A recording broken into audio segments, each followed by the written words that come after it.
Hello friends and welcome back to another Manza Media and Mickey show. Today I'm speaking with you folks all about Walt Disney's Enchanted Tiki Room 2019 vinyl pressing exclusive to the D23 Expo and then later released to the public later in 2019. But geez, I never knew this was a reissue. I thought this was like a compilation or like something that they put out for the first time in 2019. No, this originally came out in 1968. This was issued, and the artwork is just so relevant to today and something I can so see being made today that it's kind of surprising. It's kind of surprising and kind of speaks to that the 60s and late 60s are still relevant till to this day. This artwork is gorgeous and still looks like something that could be produced currently as a a commemorative sort of compilation, sort of novelty album. I feel like there's something timeless about the Tiki Room, and we love it. I love the look of the building, the A-frame, the style of it, the music, the lush strings, and the lush production. Of course, none other than the Sherman Brothers can help bring that to life. Walt created Audio-Animatronics for this experience. So without further ado, let's put on the show. The idea of Audio-Animatronics first started when Walt purchased a small bird in a shop in New Orleans, and later created a concept for Audio-Animatronics based on it. According to Imagineer Walter Rogers, Walt's inspiration for the Tiki Room started with mechanical birds in a cage. Walt originally intended the Enchanted Tiki Room to be a dinner show, a Chinese restaurant with a fortune-telling figure in the lobby, a joke-telling dragon, and performing animals. Those animals ended up being the birds, of course, with the first ever Audio-Animatronics to debut in a Disneyland park. And I really like how Walt kind of captivates that and sort of owns that space and says, I created an Audio-Animatronics. He did it himself. He thought of it, and he started small with birds. Doesn't a part of you sort of wish that the Tiki Room was a Chinese restaurant and a dinner show, and you could have dinner there? I really do wish that were a thing and wish it had come to fruition. It would have been fun, as Chinese is one of my favorite foods. I feel like it's a place I would definitely frequent with Steph a lot if that were the case. The unique attraction has been a favorite to guests since it debuted in Disneyland Park in 1963. It's the first Audio-Animatronics show in the world. 8 years later, the attraction opened up as Tropical Serenade in Walt Disney's Magic Kingdom Park, and later adopted the name of Enchanted Tiki Room.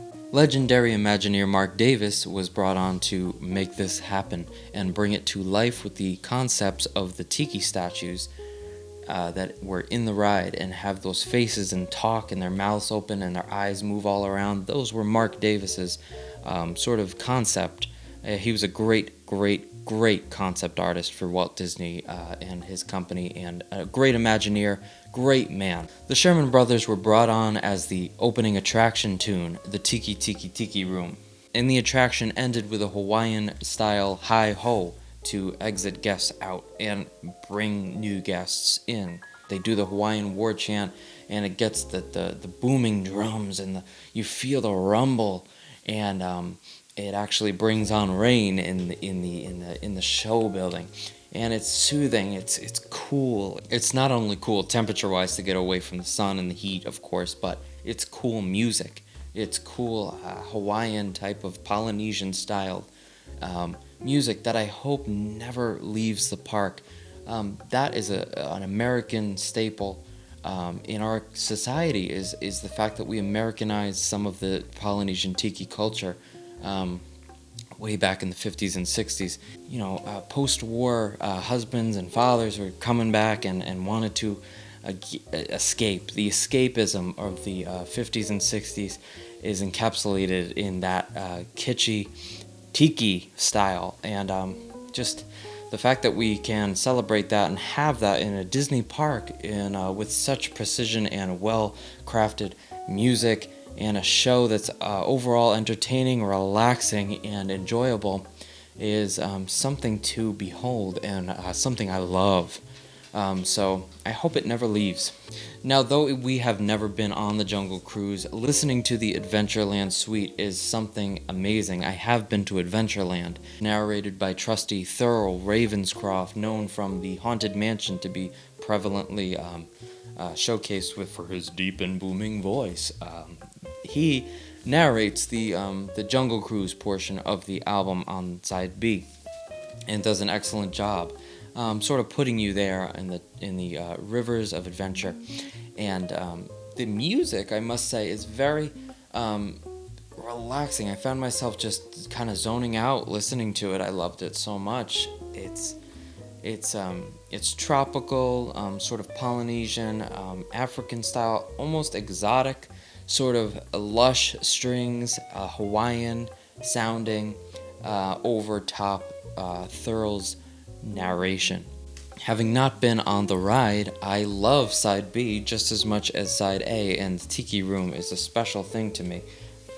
This album includes a full-fledged booklet with beautiful illustrations, with some nice watercolor over top, the designs of the birds. It sort of showcases what the park had at that time in the 60s.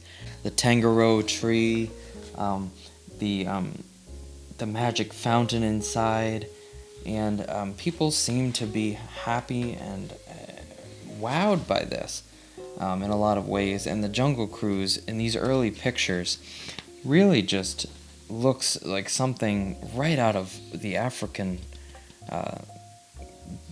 rivers, taken right out of an African landscape. If you don't see any other theming around, it really, really encapsulates in its full-fledged, full-out theming, like full-fledged. It really, really looks believable. Although the animals are sort of stagnant and early, they're very detailed and sort of believable in these photos, though they don't move much as animatronics. But the concept is completely original and highly immersive. See, sometimes you get a little bit of kitschy ape action there. It's just a little bit strange. But though the Jungle Cruise River is only 5 feet deep, if you could believe that, the color of the water, very immersive. But the colors of the Tiki Room and the statues and the Tiki God statues really, really are something unique and something you will not see anywhere else. When that famous climax of the Hawaiian war chant starts in that room, the emotion and the passion sort of comes to a head, and rain comes shortly after. It's pretty fun. It's fun to listen to and fun to sort of engage with. I love it when the storm comes in, and if you sit right behind the storm window, where the rain trickles down and you see the storm coming in, it's really cool and really unique. And you'll never find it again. You'll never find something like that anywhere else but Disneyland, Disney World. Though this is an absolutely gorgeous repressing, I didn't actually picture it to be so short. You can see the grooves end quickly, especially on side 2, as the Adventureland suite isn't all that long. But it's well paced enough where it does take a solid 30-40 minutes to finish the whole side A and B. Beautiful bright red Disneyland logos. Another Christmas gift from Stephanie this past year. I just can't get enough of it. The beautiful spine of Walt Disney Presents The Enchanted Tiki Room. I would love to have an original 68 pressing of this as well. And again, you'd never know that it was pressed in 68. I thought it was a current day pressing. I love these Disneyland records. I love to savor up the early 60s ideas of the Imagineers and Walt. And this spares no expense when doing that. The ride is great, and it's a great experience to get away from the heat, of course, as well. Steph was so relaxed by it, she started to doze off a little bit. We go really hard when we go to Disney. We're walking 10 miles a day or more, 13 miles a day sometimes, morning to night. on certain days. Of course, we take our pool days, relaxation days, but we do Magic Kingdom like nobody's business. Despite the fact that we have not been on the Jungle Cruise, I feel like I know what's to be expected. I've seen video footage of it, and I'm welcomed to any changes they want to do to it. Just don't change the Tiki Room. I love the Tiki Room, and it should just remain as it is. It's a little time capsule of kitschy 60s wonderfulness and tiki-ness, and don't change it. I love it. A lot of people love it. Pick this up if you find it and see it. It's about $30 to give or take $30. Something to pick up and really enjoyable. If you collect Disneyland records, it's got a nice booklet, nice repressing, and it is again a time capsule to a happier and better, brighter time in our American culture. That 60s tiki culture sort of never died and is coming back, and with people my age love it. They seem to really enjoy that type of thing, and the relaxation aspect is a big thing too. It's very calming, happy to make you think about tiki things in summertime and heat instead of if you're living somewhere where it's cold right now. These winters can just drag on, can't they? So this, I hope, makes you think about happier times, warmer times perhaps.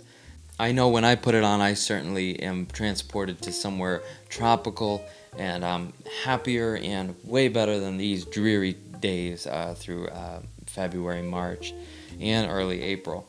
I cannot wait for the spring to happen. Look out for my next video. I'm really excited to bring it to you guys. I've been in the editing process of bringing that to you, but I figured I'd do a Manza Media and Mickey episode in between. So pick this up and make yourself a drink and celebrate a holiday in the sun with the Enchanted Tiki Room Tiki Birds. Enjoy your tropical hideaway tonight, and until next time, you can find me lounging to a melody. Take care, folks, and bye-bye.